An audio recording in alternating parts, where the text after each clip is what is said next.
YouTube, how's it going? The Goat House is back, and I got my Chargers 2021 NFL offseason rebuild for you guys today. Doing this for every single team, done it for quite a few. We go through this offseason. I make cuts or restructures if there is any, clear some cap space, re-sign players, and then take a look at the top targets for free agency in the NFL draft.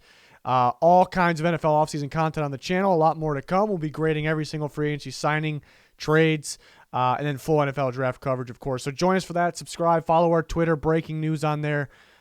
Just constantly talking NFL when news breaks as well. Underneath me, you see walkthemock.com, the best draft simulator out there. You can create lobbies, draft with your friends, draft with other users. You can join live mock lobbies like crazy, nonstop. It becomes pretty cheap if you use my code there, GoatHouse. Link pinned in the comments for that, as well as anything you need. Here's the Twitter, just channel updates and a lot of NFL talk. You hear me say stuff on there before the channel, actually. A little bit of a cheat sheet here. Live updates to cap space projections by myself, projected cuts, potential cuts, things like that. So pretty useful stuff there. Link in the comments. Chargers, I don't really have any cuts for them. I'm sure they'll make some minor cuts that will save under $1 million, per cut, perhaps, but no major cuts, which usually, you would like to have cuts to clear space, but the Chargers sitting at around 30 million heading into the offseason here. Exact number depending on the exact team salary cap number, which we still don't know yet, but they can make some restructures. 30 million's a lot. Want to increase that though, because there's some players we want to re-sign, and of course we want to get better in free agency here, and add some big-time players there. New scheme with Brandon Staley there. I like him as a coach. I like some of these pieces they have to fit his defense. But we're going to restructure Joey Bosa again. This isn't a pay cut. It's a restructure. We're going to take some of this money cleared, and we're going to distribute it over future years. 10.21 is a lot of money. So I went ahead and restructured his contract. That's what I came up with. We'll see if it ends up happening. Keenan Allen, 8.95, and Trey Turner, you can clear 6.4. Not necessarily saying they're going to do all those, but it's very possible since they don't have major cuts to make. So by doing that, we end up clearing a good amount of money here after restructures, 55.5 in that range, $1 million in cap space. Re-signing Hunter Henry rather than the tag, I'm fine with either, whatever they do there. You probably can get him a little cheaper than the tag because the tag has went up because of him, because it would be the second one. I think it'd be a little cheaper. He's very good tight end as long as he's healthy. Very good. Starting to get going with Justin Herbert. I don't know if I would want to kind of restart at that position. If you can get your hands on a guy like Kyle Pitts, then yeah, I'm good with it. But it's so tough to predict. The draft is so unpredictable, even for these teams, unless you're picking first or maybe second. So I'd go Hunter Henry back, but there's kind of a limit there. Yeah, if he starts to go over, where the tag is, say over $12.5 million per year, which teams are looking for these, problems of tight ends, in a good way for defenses, problems, I should say. So the bidding war can begin with him, but, likely to get him back, I think. Well, we would like to get him back. Michael Davis actually led in snaps for their corners last year, but that's because of some injuries. But, yeah, guys like Casey Hayward, Chris Harris Jr., they could still ball, but, some veteran guys. You would like to keep all three there, obviously, the group together. I like that a couple of them can play in a slot. They're pretty interchangeable, versatile. And that fits with Brandon Staley. Jalen Ramsey was always outside, but, Darius Williams, Troy Hill, in and out, shifting around. I think that kind of helps. Casey Hayward's got to be outside, of course. So I would like to get a lot of players here to re-sign. Not too expensive, though. Hunter Henry's expensive. Michael Davis, not so much. Isaac Rochelle, they like rotation, D-line. Very good rotation guy. A lot of snaps, I should say, for a rotation guy. Sam Tevi, get him back for now, cheaper. It's the plan isn't for him to be the starter. I think it's our key backup there. And then Forrest Lamp, you could get better at that position as well. I think a key backup, best case scenario. There's some guys we're letting walk here. Dan Feeney, we're going to let walk. Some other guys we'll let walk. But yeah, really the only expensive one here is Hunter Henry. Now we go into the options here for who we should target in free agency in the NFL draft. Yeah, Leonard Floyd makes sense. Brandon Staley's there. They need an edge rusher. They're switching to more of a they are switching to a 3-4 defense. That's what Brandon Staley has ran, which is going to be interesting because Joey Bosa probably fits more as a 3-4 end. And then you have Linval Joseph playing nose tackle, and then Jerry Tillery playing more of that, D tackle role or D end in the 3-4. So Kenneth Murray's going to fit fantastically. I think inside you also can move him outside at times. He did that at Oklahoma. He can blitz from the inside. He'll start in the inside. You need the edge rushers. Right now it's looking like Nwosu as the action, because the edge rushers in this scheme will be outside linebackers. So looks like Nwosu, and that's pretty much it right now.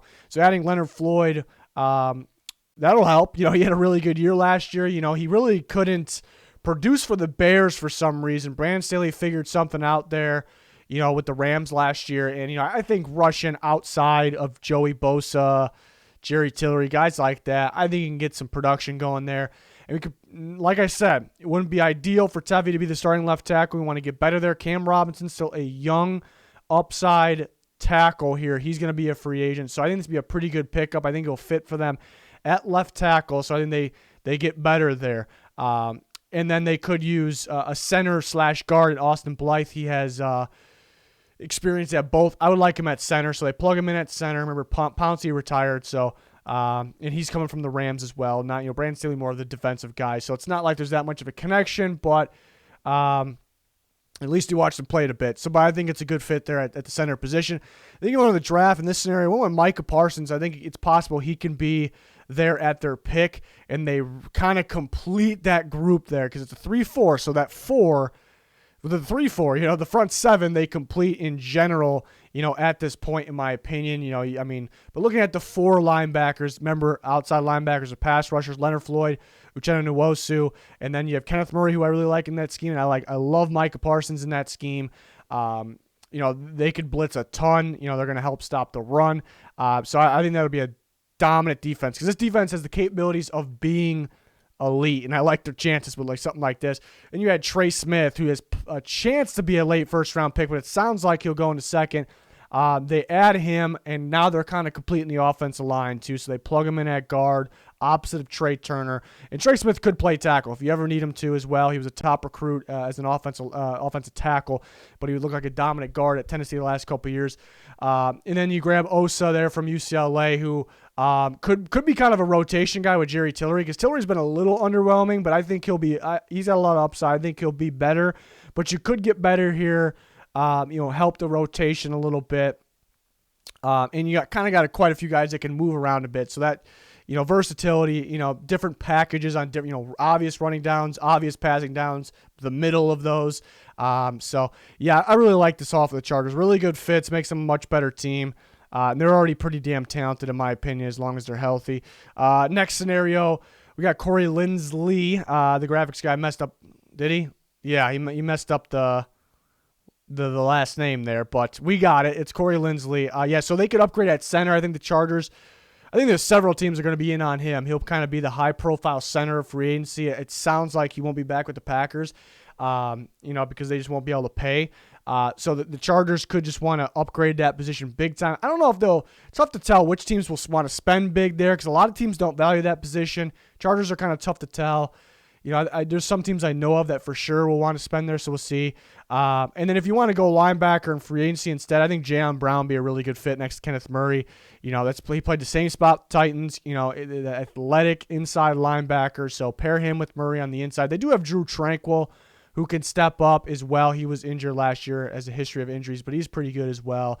I think you could add Jarrell Casey. If you're not super confident about a guy like Jerry Tillery, you're a little underwhelmed by him so far. Jarrell Casey, maybe a 1-year deal, a veteran guy that really boosts that, kind of completes that defensive front there. I think it's a good fit. You want to the draft, Christian Darsaw. Think about him or Elijah Vera Tucker. But Darsaw, they'll like. They want to run the ball a little more effectively. Speaking of that, I think it's interesting. Running back could be a sneaky need for them. Love me some Austin Eckler. He's not going to run the ball, 30 times a game. I like Josh Kelly. Justin Jackson, these guys are solid, but, do you want a better, back that can carry the ball, that and complement Austin Eckler a little better there? So they could actually attack running back a little earlier, trying to almost find that Melvin Gordon type guy. We'll see, but Darsaw will help, if you want to run the ball a lot better. Plug and play left tackle, dominant run blocker at the tackle position. Pass protection, I think everyone's confident about it. not as many reps, lengthy reps, pass protecting as some of the other prospects, I suppose, what we're used to. But I'm confident about him. He instantly upgrades run blocking. Joe Tryon from Washington, very athletic pass rusher, did opt out this year, was very productive last year. I think he'll fit Brandon Staley's defense as the outside linebacker, the edge rusher in this scheme. I think they'll like him. And then getting a potential starting guard here in the third round, Deontay Brown from Alabama. I think this really boosts the run game. Guys like Darsaw and Deontay Brown really boost it, which they want to do there. So, yeah, I like these fits a lot. We'll see what they end up doing. It's a very talented team, If Justin Herbert continues to play the way he was playing, which impressed everybody on the planet, if he continues to do that, if they kind of complete the offensive line, get that under control, and the defense stays healthy and plug in, kind of complete that as well.